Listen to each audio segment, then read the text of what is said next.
District of Conservation is sponsored by CFACT. To learn more about our sponsor, head over to cfact.org. Thank you so much for listening. Welcome to District of Conservation. I am your host, Gabriella Hoffman. This podcast offers a sober examination into all things hunting, fishing, shooting sports, energy, environment, and the public policy surrounding it. And this podcast also specializes in original interviews that you won't hear elsewhere. Here's what I have for you today. Is energy going to be a deciding issue during today's midterm election results? Will President Biden's comments on fossil fuels with respect to oil and gas drilling and coal exploration hurt him and his party going forward?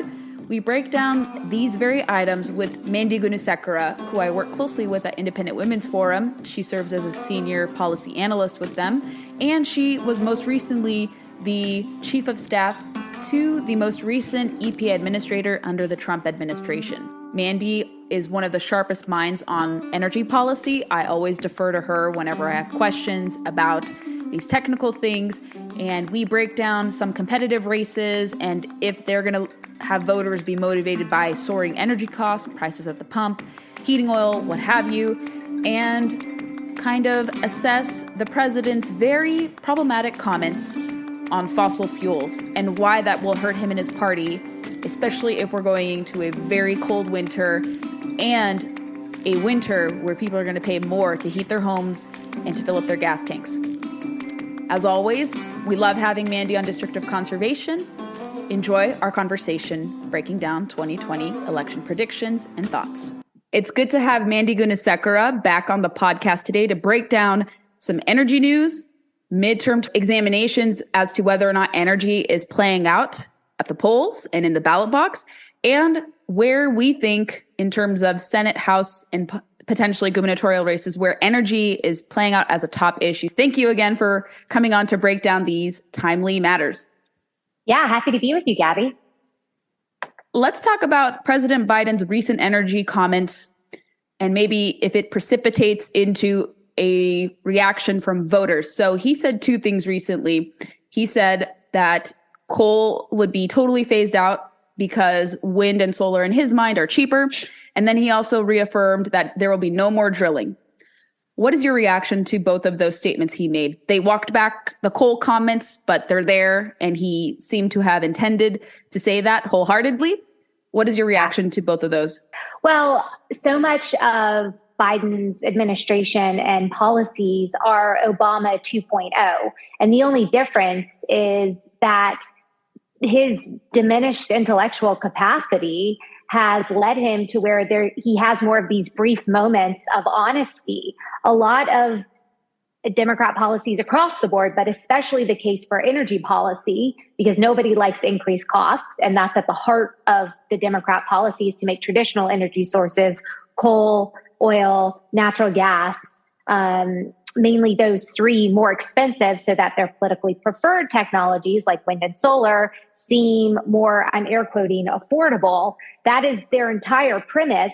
And that's not very popular with the electorate unless you can gin them up into some extreme state of fear, which they often try to do with climate rhetoric.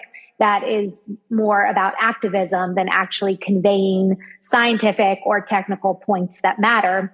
But as I see Biden get up and say statements like, we're shutting down coal. I mean, he said a version of this on the campaign trail. He said, we will end all fossil fuels. And so he's had these brief snippets of absolute honesty exposing what the Democrats' policy means. If they want this energy transition to actually occur, it means shutting down coal, oil, and natural gas and then replacing it with wind and solar. That is what they are trying to do. They just don't always say it so blatantly. And often they cover it in layers and layers of bureaucratic non-speak. But I will go back to what I said at the beginning with the diminished intellectual state of our president, which is on full display every time he gets out into the public.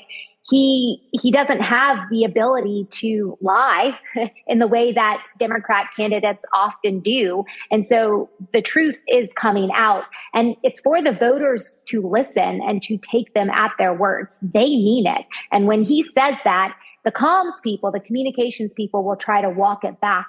But I know for a fact these policy people working at the Department of Interior, the Environmental Protection Agency, and the White House Office of Economic Counsel and other offices, they are implementing the very policy that President Biden conveyed in a brief moment of honesty to the general public. So we have to take them for their word, and the voters don't like it.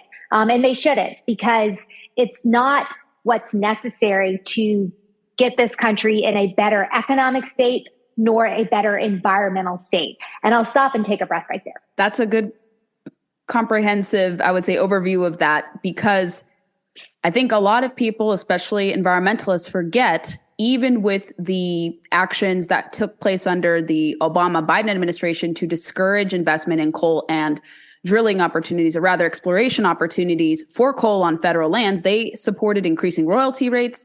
But even despite that, coal is still a very sizable chunk of our electricity grid. It's 22%. And coal is still necessary in other functions for energy computing and energy viability for different things. So electric vehicles require coal.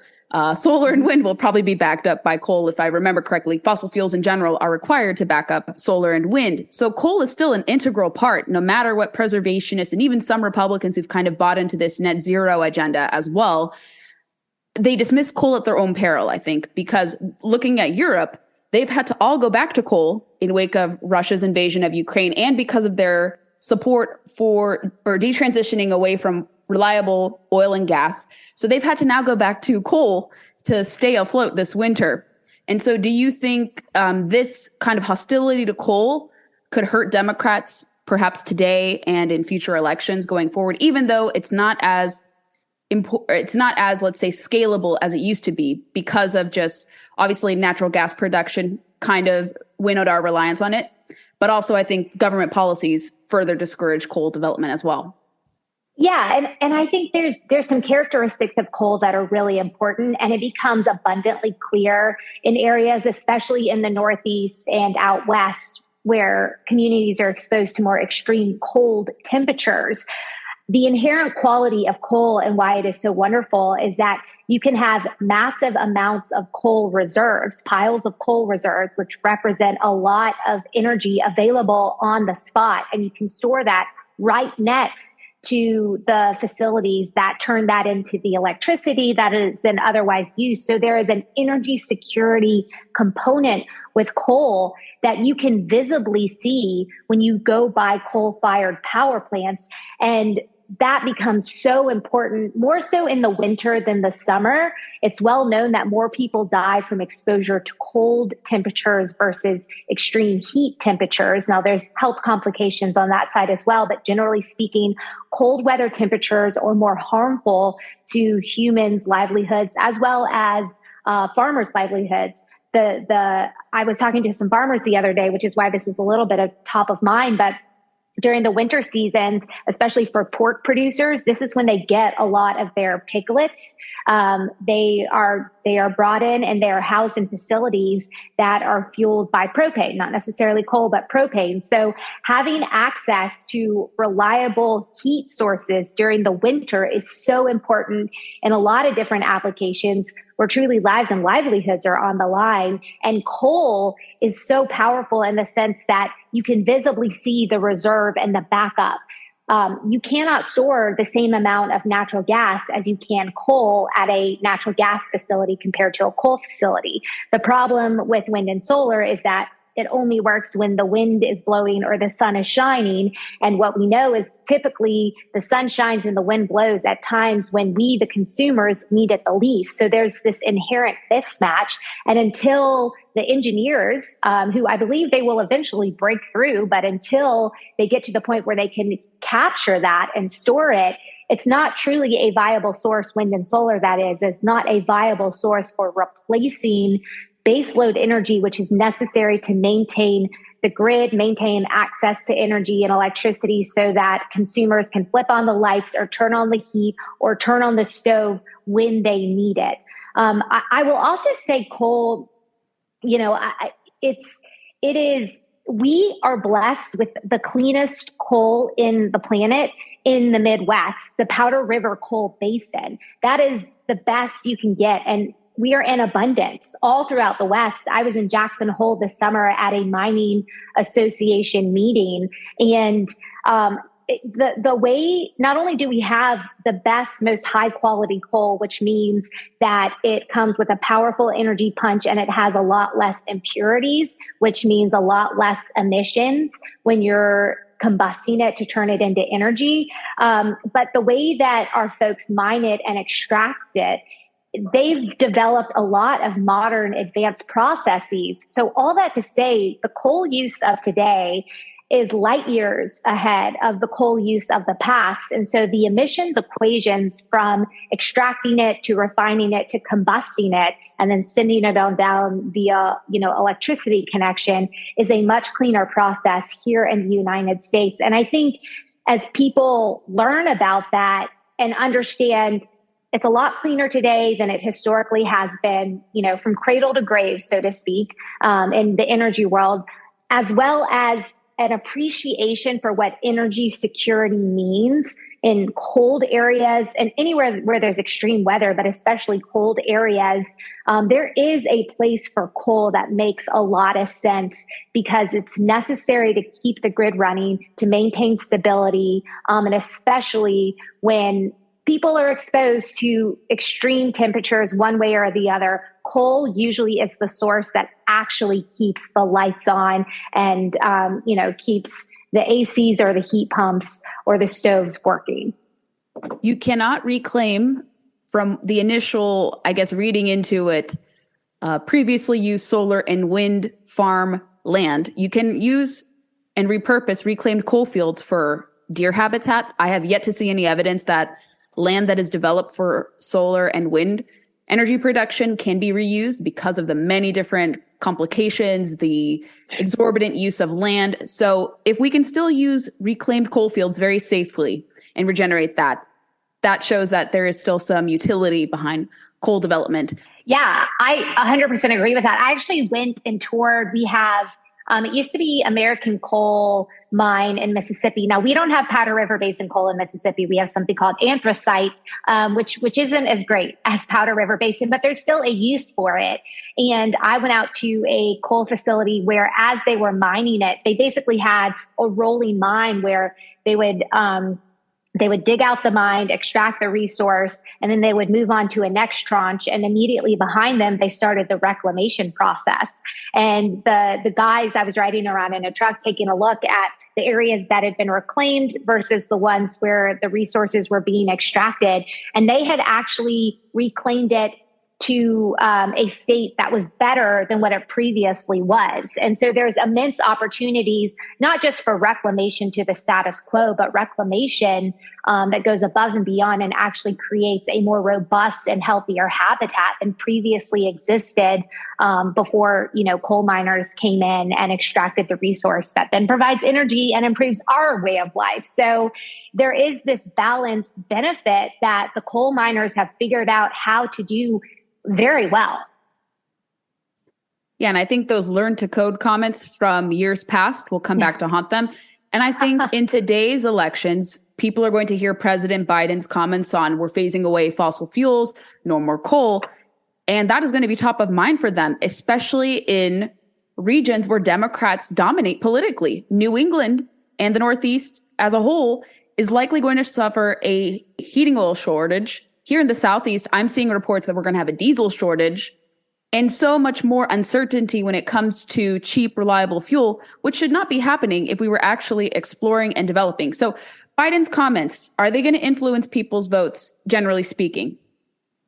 Yeah, I think so. And it's not just his comments. I mean, his most recent comments make it abundantly clear, but I think over the past 2 years, Americans have really been paying attention to the energy story in ways historically they wouldn't. And it's because we, outside of those who are in this policy space, the general public experiences the consequences or benefits of energy decisions via cost. And we know that energy has made inflation worse, which remains at 40-year highs, despite what the communications spin is coming from the White House. But also on gas prices, it continues to be 50 to 60% higher than it was, depending on your point of comparison, during the Trump administration. And then electricity costs continue to go up. And as you go into the winter season, my biggest concern, Gabby, in hearing these potential shortage discussions throughout the Northeast, and then out through the not necessarily the Midwest, but our mid-Atlantic coast, you've been hearing about it, is that this is happening before the winter season really sets in. We haven't had a serious cold snap come through the United States yet.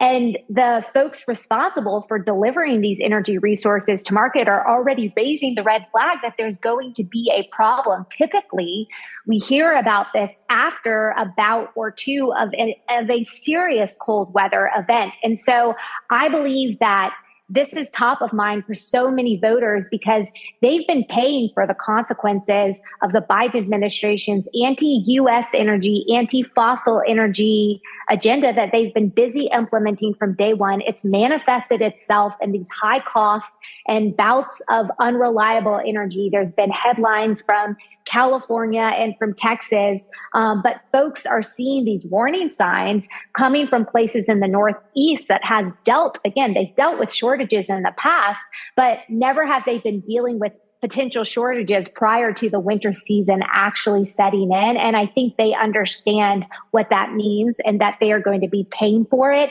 And the dollar, every family dollar today is strained beyond belief. And that doesn't go away regardless of, that does not go away with, Karine Jean-Pierre walking back statements from the president. So yes, I think those statements, the most recent statements from the president about shutting down coal, certainly don't help, but it's kind of a period on the end of a very long anti-U.S. energy sentence that he's been writing from the start. And Americans know that. They know what the consequences are because they've been paying for it, and they really want to see a change. Where do you see energy specifically playing out? Are there any particular races, House, Senate, governors, otherwise, where this is playing out in your mind? Any ballot initiatives too? Yeah. Well, admittedly, I'm not as in tune on the ballot initiatives, so maybe you can help me on that front. But I will say, great. And so I will say the key races. I mean, look at any of the states where their state-based economy is tied to their resources.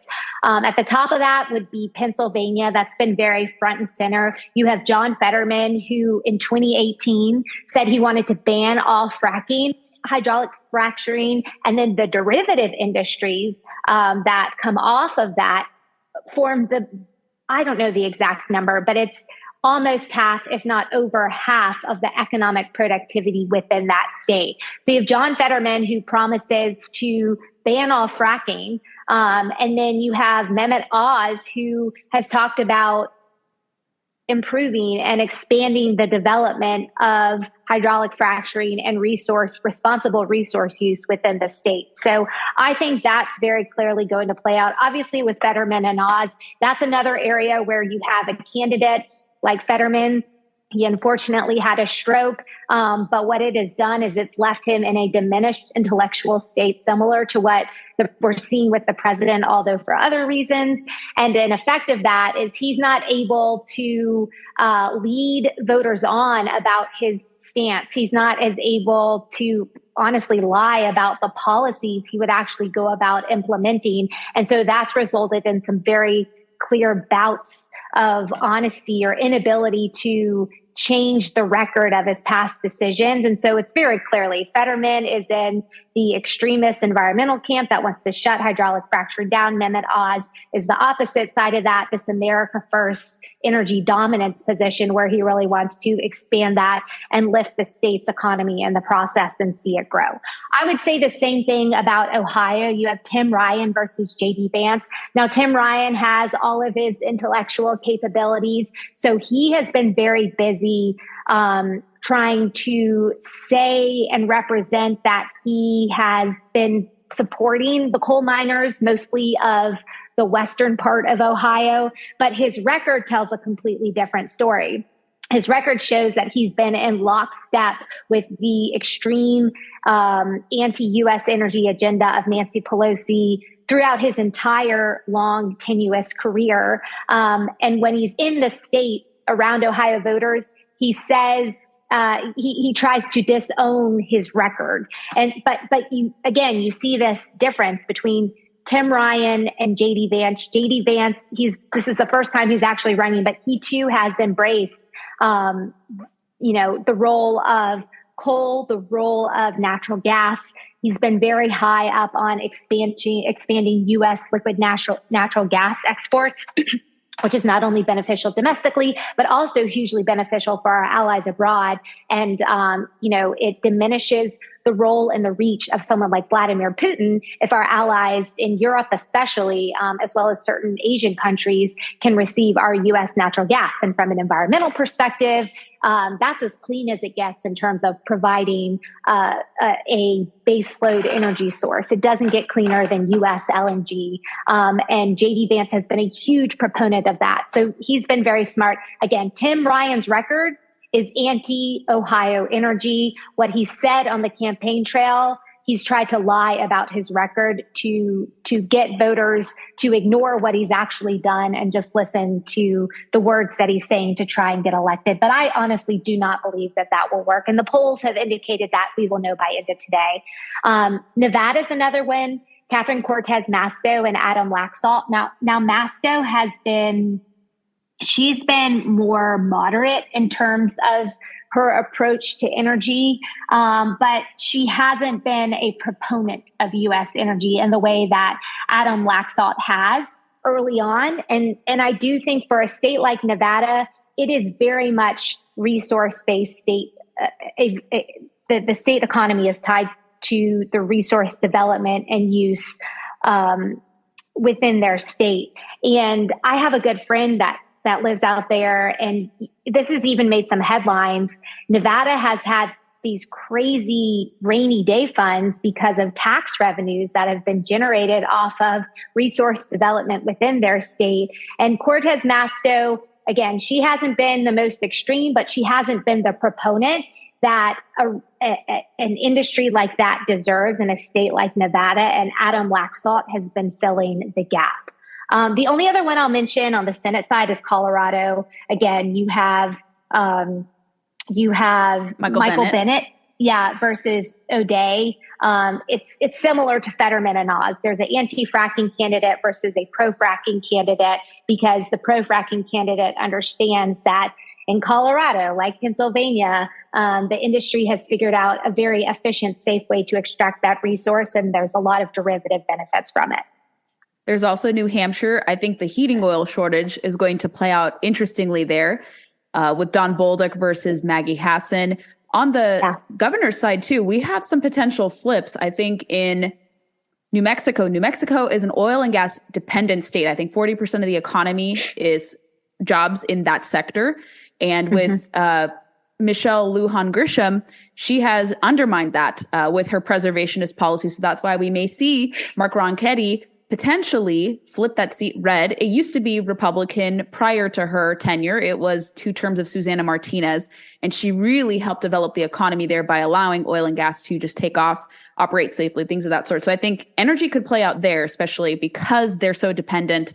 And I think also in Michigan, I remember Governor Whitmer was threatening to shut down that natural gas pipeline at the height of COVID and shortly afterwards. So it could play out there, I think. And in, I think, House seats in New England, we're seeing places like Connecticut, 1 seat there, and another seat in Rhode Island play because of the rising energy cost there. I think energy is going to be a big factor in those 2 states with those 2 competitive races we see. I think it's going to play out in most of these seats. And the ballot initiative I wanted to discuss with you or mention to you, it's California Proposition 30.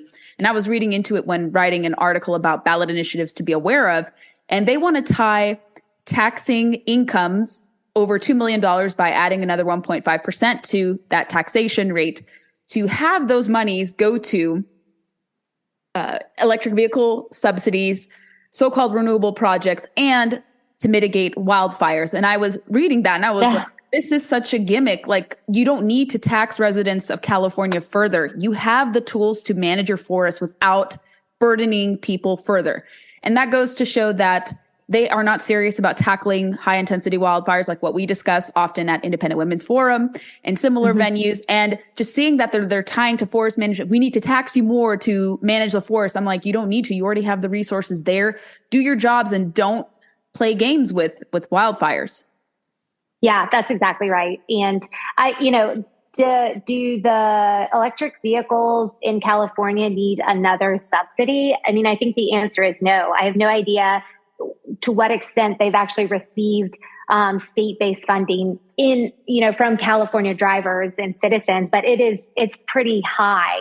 Now they do have the highest number of citizens that drive electric vehicles compared to any other state, but that number is still embarrassingly low. It's around 12 to 14%, depending on how you count it.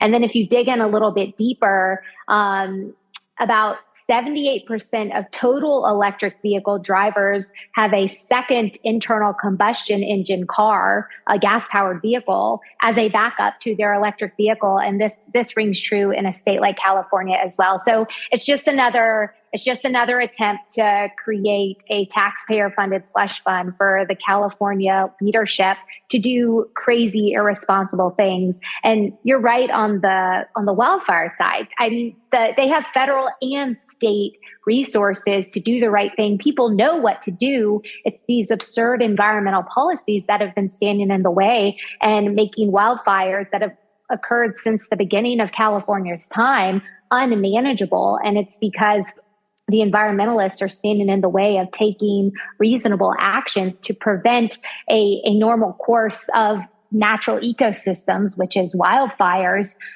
from it getting out of hand. One other race, Gabby, I thought about, I don't think we mentioned, but as you were talking about governors, that I do think could be groundbreaking in terms of energy is New York. If Lee Zeldin beats Kathy Hochul, that could actually create the opportunity to give the Northeast what it's needed for such a long time, which is a pipeline that runs through the state. And then that can tamp down on future oil shortages, fuel or oil shortages, and diminish their dependence on that through the winter months, which has always been the source of energy cost and reliability consternation for as long as I can remember, as long as I've been paying attention to these issues. Yeah, and it's largely benefited Russia, even domestically, with New York not having that pipeline.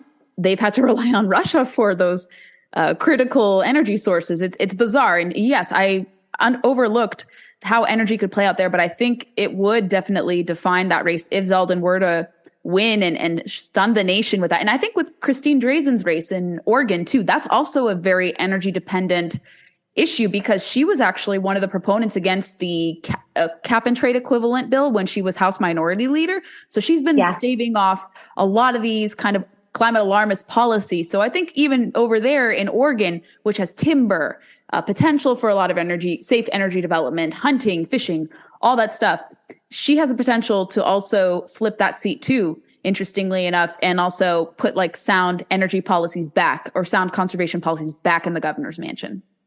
Yeah, I think that's exactly right. And it's, back to the initial point, I don't know how much voters think about the opportunities if they were to occur. I do think the top of mind issue for New Yorkers is probably crime, and for a very unfortunate but obvious reason. But there's if you think about the policy potential, if these flips actually do occur, it's significant and could benefit those states, the local economies, and the families that live there for a really long time.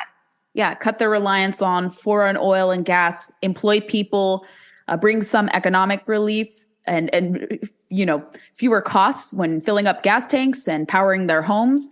I think that's what voters are clamoring for, not just Republicans, but independents and even Democrats too. Everyone is affected by these policies from the Biden administration. So I think people will vote for sound, sober energy policies. And we'll have you come back on to talk about what you're kind of forecasting for, let's say, potential Republican-led congressional chambers, both the House and the Senate are, because we don't have that much time to discuss this, but we'll have you back on just before the new Congress assembles and starts. But if people want to follow your musings, connect with you, Mandy, where do you want to defer them to?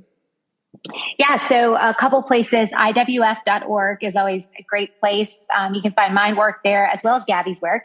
And then also you can follow me on Twitter at Mississippi MG or Truth Social, Mandy.Gunasekara.